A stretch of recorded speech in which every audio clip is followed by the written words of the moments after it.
Assalamualaikum warahmatullahi wabarakatuh. Alhamdulillah wassalatu wassalamu ala Rasulillah wa ala alihi wa sahbihi wa man wala wala hawla wala quwwata illa billah. Saudara-saudara sekalian, kita lanjutkan hadis berikutnya. Judulnya adalah antara doa dan usaha. Hadis ini dari sahabat Nabi yang bernama Abdullah bin Mas'ud radhiyallahu taala anhu. Dikeluarkan oleh Al-Imam Muslim rahimahullah di dalam kitab sahihnya. Kita baca terlebih dahulu hadis ini. Bismillahirrahmanirrahim. An Ibni Mas'udin radhiyallahu ta'ala anna an-nabiy sallallahu alaihi wasallam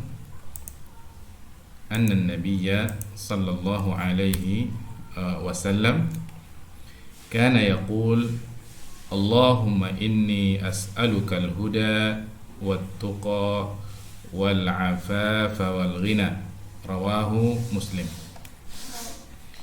Dari Ibnu Mas'ud, maksudnya Abdullah bin Mas'ud radhiyallahu taala anhu, bahwasanya Nabi kita Muhammad sallallahu alaihi wasallam bersabda, Allahumma, ya Allah, inni as'aluka, sesungguhnya aku memohon kepadamu, aku minta kepadamu, al-huda, petunjuk, wat-tuqa, ketakwaan, wal-'afafa, dan sikap iffah, itu agar Allah jaga dari segala yang haram, wal-ghina, dan merasa cukup atau kekayaan hati. Hadis ini diriwayatkan oleh Al-Imam Muslim rahimahullah di dalam kitab sahihnya. Sebagaimana biasa, kita jelaskan sekarang perawi hadis yang bernama Abdullah bin Mas'ud radhiyallahu taala anhu. Walaupun sudah kita sebutkan pada hadis yang lalu tentang biografi beliau, tapi tidak ada masalah kita ulang kembali di dalam hadis ini agar Abdullah bin Mas'ud ini semakin dekat, semakin lebih dekat kepada kita insyaallah. Abdullah bin Mas'ud, nama lengkapnya Abdullah bin Mas'ud ibn Ghafil al-Hudhali al-Makki al-Muhajiri. Ayahnya Abdurrahman, serumpun dari Bani Zuhrah. Fisik beliau itu agak pendek dan juga kurus dan berkulit agak hitam. Abdullah bin Mas'ud ini adalah termasuk generasi awal yang masuk Islam. Beliau adalah masuk Islam pada awal-awal kedatangan agama Islam, lalu ikut bersama sahabat yang lainnya hijrah ke Habsyah dan juga ke Madinah. Beliau mengikuti peperangan Badar serta beberapa peristiwa penting lainnya bersama baginda Rasulullah sallallahu alaihi wasallam. Beliau selalu menyertai Nabi Muhammad sallallahu alaihi wasallam, memberikan khidmat kepada beliau seperti menyiapkan air untuk wudhu Rasulullah sallallahu alaihi wasallam, juga menyiapkan sandal Rasulullah sallallahu alaihi wasallam, juga menyiapkan siwak dan juga tempat duduk baginda Rasulullah sallallahu alaihi wasallam. Beliau cukup dekat dengan baginda Rasulullah sallallahu alaihi wasallam. Beliau juga termasuk pemegang kunci rahasia Rasulullah sallallahu alaihi wasallam. Dan beliau meriwayatkan hadis dari baginda Rasulullah sallallahu alaihi wasallam sekitar 840 hadis, termasuk sahabat yang banyak meriwayatkan hadis dari baginda Rasulullah sallallahu alaihi wasallam.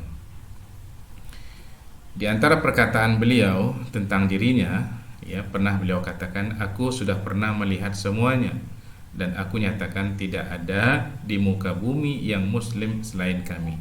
Ini maksudnya adalah ketika itu adalah awal-awal Islam di mana jumlah umat Islam masih sangat sedikit. Beliau tahu betul siapa yang sudah masuk Islam ketika itu, sehingga beliau mengatakan tidak ada di muka bumi selain kami, jumlahnya sangat sedikit.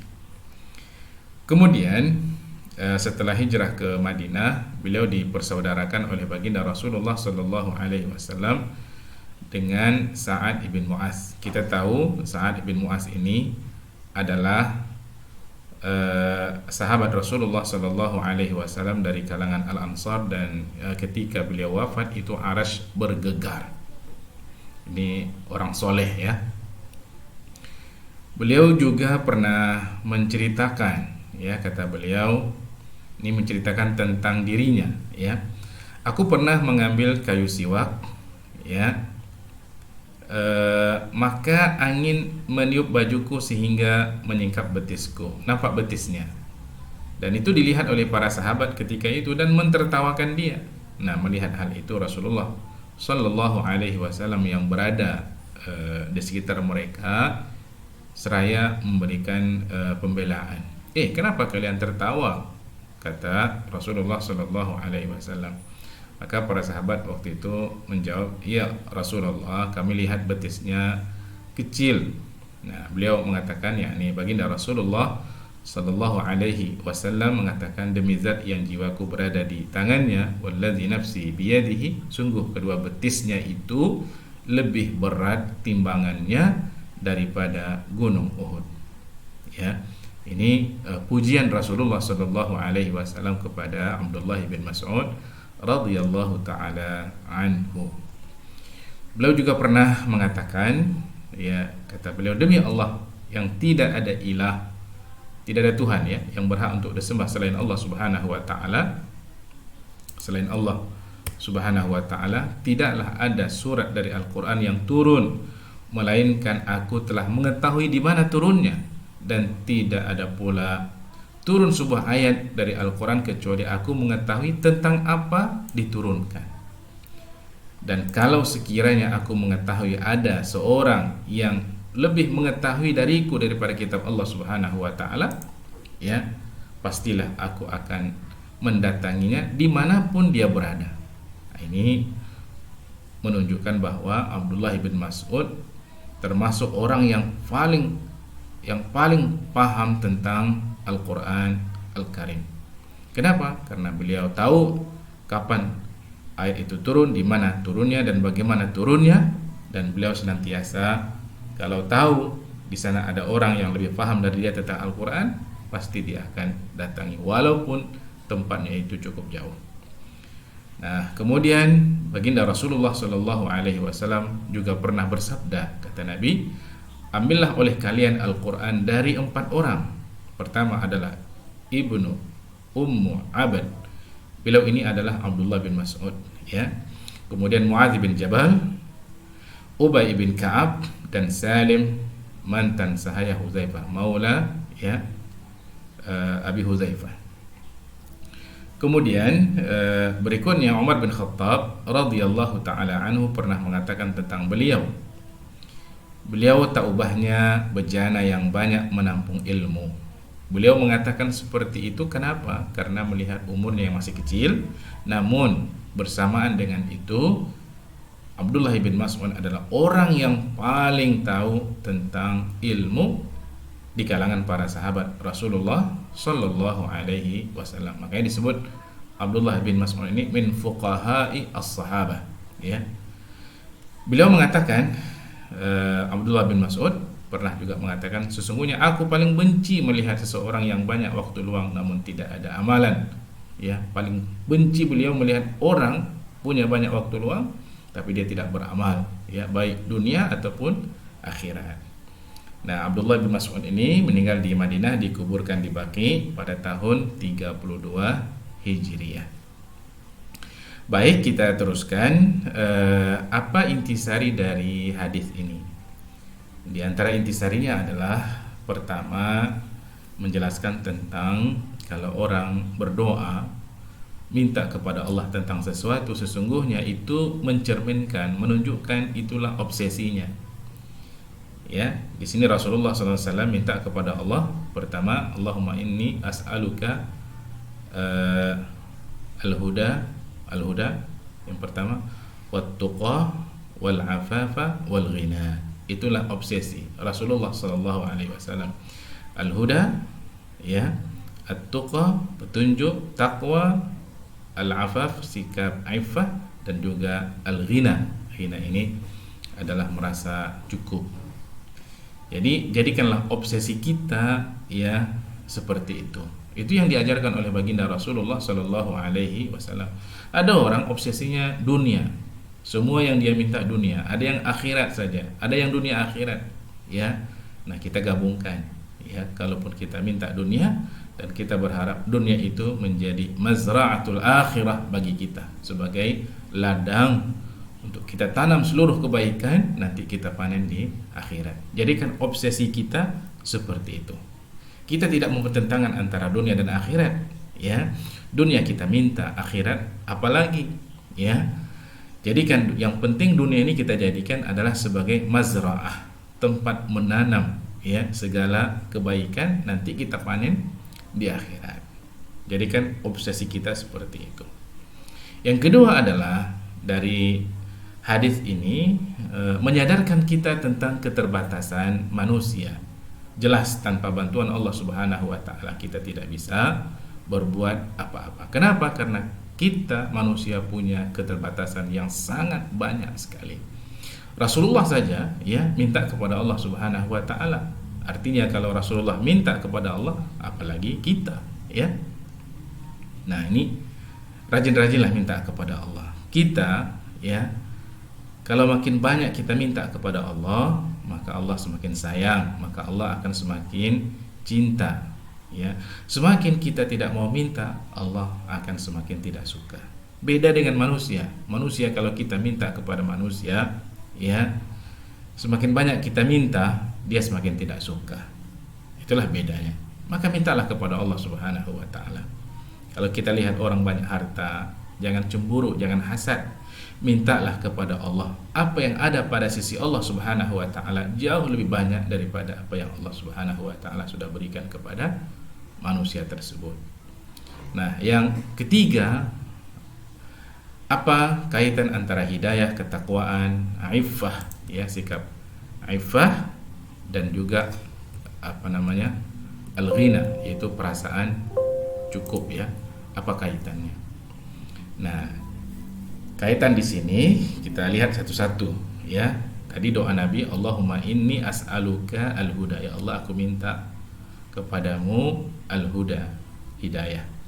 Hidayah di sini maksudnya adalah ilmu, ya. Memang di dalam ayat surah Thaha 114 disebutkan oleh Allah Subhanahu wa taala, wa qur rabbi zidni ilma, ya Allah, ya Tuhanku tambahkanlah kepadaku ilmu pengetahuan. Jadi kita minta ilmu kepada Allah.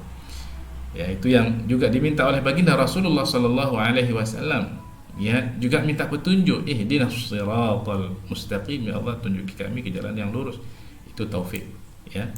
Minta taufik, ilmu dan taufik. Taufik itu adalah setelah kita mengetahui mana baik mana buruk, ya, yang baik kita minta agar dipandu oleh Allah agar mudah kita menjalankannya, yang buruk kita minta dipandu oleh Allah Subhanahu wa taala agar mudah juga kita menjauhinya. Itulah al-huda, ya, taufik dari Allah Subhanahu wa taala. Kenapa? Karena ada orang yang sudah tahu dia, ya, ini baik ini buruk, tapi belum tentu yang baik itu dia amalkan, juga belum tentu yang buruk itu dia tinggalkan. Ya, naudzubillah min dzalik. Itu orang yang tidak dapat taufik dari Allah Subhanahu wa taala. Jadi yang kita minta itu adalah taufik dari Allah. Allahumma inni as'aluka al-huda. Nah, wat-tuqa. Tuqa di sini dari kata takwa, ya. Takwa kepada Allah Subhanahu wa taala itu taufik atau petunjuk kepada takwa, ya, petunjuk kepada takwa. Ditunjuki oleh Allah Subhanahu wa taala agar kita ini mudah untuk menjalankan seluruh apa yang diperintahkan oleh Allah dan mudah juga kita menjauhi seluruh yang dilarang oleh Allah Subhanahu wa taala. Kenapa? Karena semua yang ada di alam semesta ini tunduk di bawah kekuasaan Allah, qudratullah, tunduk di bawah iradatullah, kehendak Allah, tunduk di bawah masyiatillah Subhanahu wa taala atau masyiatullah Subhanahu wa taala. Ya, kalau misalnya Allah biarkan urusan kita ini ya kepada kita sendiri, ya tentu kita tidak akan mampu ya untuk memilih mana yang baik mana yang buruk, karena kita punya hawa nafsu, punya kecenderungan, ya pasti kita akan sesat ya di dunia ini. Karena itu kita perlu minta petunjuk kepada Allah Subhanahu wa taala yang tadi dikatakan taufik ya, makna dari al-hidayah.